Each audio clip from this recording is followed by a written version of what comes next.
Hello बच्चों, class 10th के लिए अगला वीडियो लेके आया हूँ। Conditions for solvability of two linear equations. Hindi में कहे तो रैखिक समीकरण युग्म के हल प्राप्त होने की शर्तें। यहाँ पर हम लोग समझेंगे कि जब हम लोग सिस्टम ऑफ लीनियर इक्वेशंस को सॉल्व करते हैं तो सॉल्यूशन हमें प्राप्त हो सकता है या नहीं हो सकता है, वो चीज़ यहाँ पर हम लोग देखते हैं। तो इससे पहले आपको थोड़ा सा समझना है consistent system of linear equations. Consistent system of linear equations, इसको हिंदी से कहते हैं संगत समीकरण निकाय। संगत रेखीय समीकरण निकाय, रेखीय समीकरण निकाय। अगर दो सिस्टम ऑफ इक्वेशन को हम सॉल्व करें और एक भी हल हमें प्राप्त ना हो, x का और y का मान हमें प्राप्त ना हो, तो उस समय हम उसको क्या कहते हैं, वैसे समीकरण निकाय को, या दो system of equations are said to be inconsistent system of equation.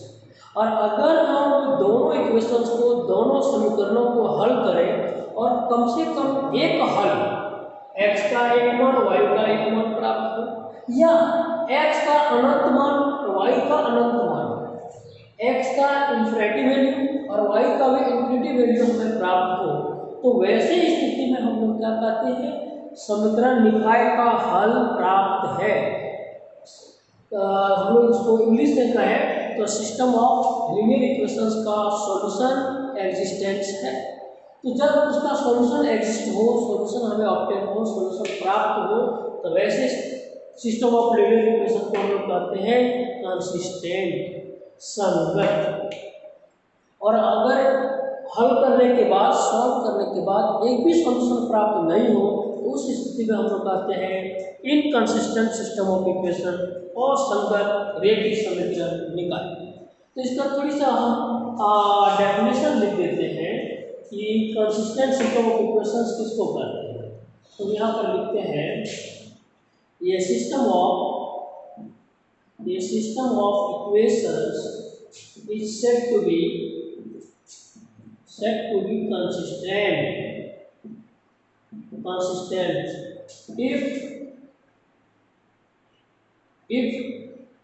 it has at least one solution। कम से कम इसका एक सॉल्यूशन, कम से कम इसका एक हल प्राप्त हो। हिंदी से कैसे इसको समझेंगे कि दिए गए समीकरण निकाय को संगत रेखीय समीकरण निकाय कहते हैं यदि इनसे कम से कम एक हल हमें प्राप्त हो, ऑन सॉल्विंग, हल करने से। उसी प्रकार यहाँ पर पढ़ेंगे इनकंसिस्टेंट सिस्टम ऑफ इक्वेशन। तो इसको हम लोग क्या लिखेंगे, ये सिस्टम ऑफ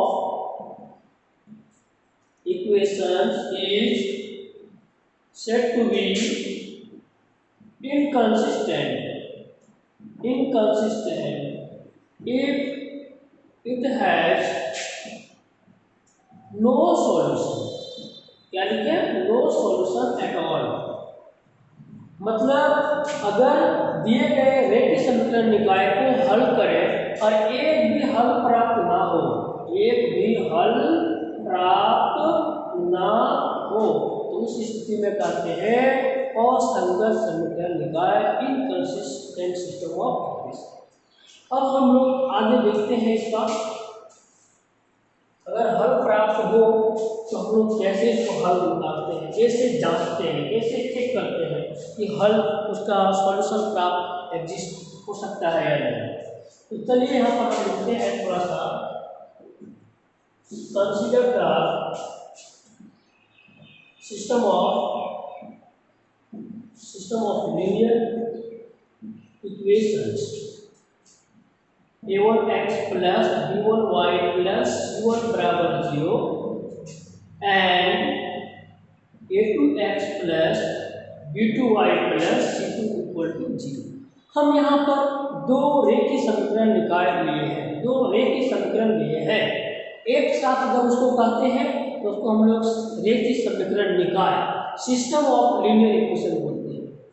अब हम क्या करते हैं, सबसे पहले हम देखते हैं कि इसका एक हल किस स्थिति में प्राप्त हो सकता है, या इनफाइनाइट सॉल्यूशन किस स्थिति में प्राप्त हो सकता है, या कोई हल नहीं, नो सॉल्यूशन किस स्थिति में प्राप्त होता है।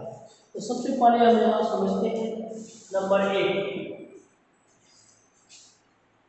है, लिख सकते हैं है ये यूनिक सॉल्यूशन। यूनिक सॉल्यूशन को हम लोग क्या लिखते हैं, अद्वितीय हल। अद्वितीय हल प्राप्त है कब होगा, इफ अगर हम A1 बाय पहला समीकरण में से इक्वेशन में से x का कोएफिशिएंट लेंगे और दूसरी इक्वेशन में से x का कोएफिशिएंट लेंगे, A1 बाय A2 निकालेंगे, उसी प्रकार B1 बाय B2 निकालेंगे। अगर ये दोनों बराबर ना हो तो ऐसी स्थिति में ये दोनों इक्वेशंस को अगर हम सॉल्व करें तो हमें x का और y का एक एक मान अवश्य प्राप्त होगा। और उस सॉल्यूशन को कैसे देते हैं, and solution is given by, मतलब उस हल को कैसे दिया जाता है, यहाँ पर इसको हम लोग हिंदी में हल करते हैं। उस हल को कैसे निकालते हैं, x कैसे निकालते हैं और y कैसे निकालते हैं।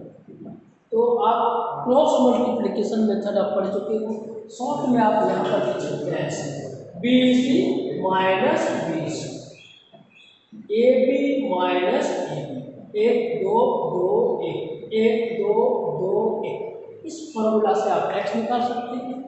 और यहाँ पर CA minus CA, AB minus AB, 1 2 2 1 1 2 2 1, इस फॉर्मूला से आप y निकाल सकते हैं। और x और y का जो मान आएगा इसी को हम लोग क्या कहेंगे, सॉल्यूशन कहेंगे, गिवन सिस्टम ऑफ इक्वेशन का, दिए गए समीकरण निकालेगा। उसी प्रकार दूसरा है इसका केस 2। केस 2 है has an infinite number of solution, मतलब दिए गए समीकरण निकाय का अनंत हल है। कब अनंत हल होगा, कब इनफाइनाइट नंबर ऑफ सॉल्यूशन निकलेगा, हम ऐसे निकालेंगे, A1 बाय A2 निकालेंगे, B1 बाय B2 निकालेंगे और C1 बाय C2।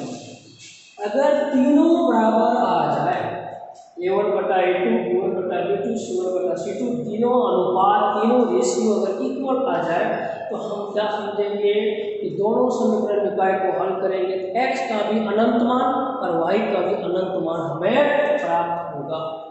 इसका ग्राफ किससे बनता है भाई, अनंत मान होने के लिए थोड़ा सा हम इससे पहले जो बताए यूनिक सॉल्यूशन, उसका भी ग्राफ थोड़ा सा बता देते हैं। तो पहला नंबर का ग्राफ इस तरह से बनेगा कि मान लिया जाए पहला इक्वेशन है, इस लाइन का ये ग्राफ है और इस लाइन का, इस समीकरण का, इक्वेशन का अभी दूसरा हम क्या करते हैं, ग्राफ बनाते हैं। तो जब यूनिक सॉल्यूशन होगा तो इसका मतलब दोनों समीकरण से दो स्ट्रेट लाइन, दो सीधी रेखा प्राप्त होती है और दोनों सीधी रेखा अवश्य एक निश्चित बिंदु पर प्रतिच्छेद कर रही होती है। जिस बिंदु पर प्रतिच्छेद करती है यही x और इसी बिंदु का y जो होगा, ये दोनों समीकरणों का हल, सॉल्यूशन होगा।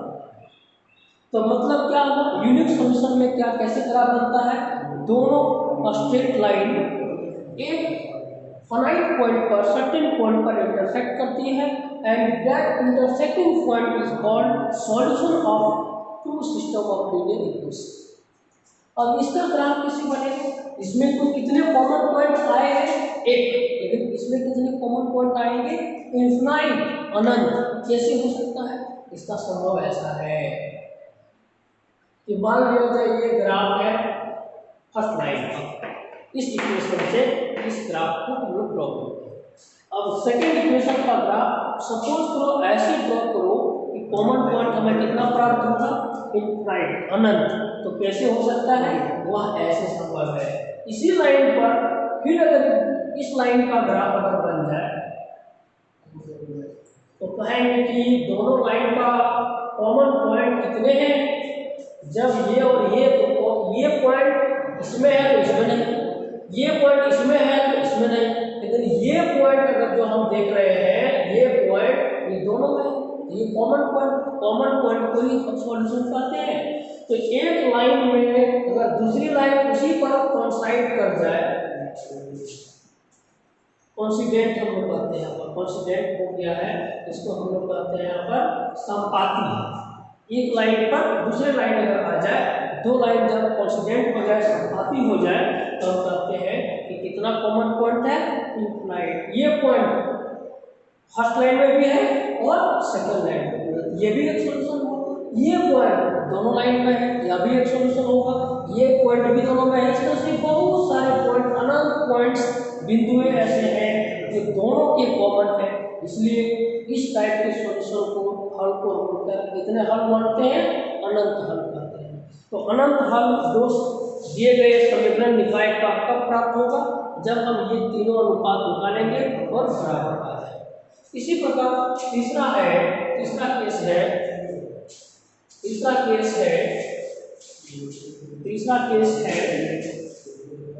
है नो सॉल्यूशन, मतलब कोई हल नहीं है।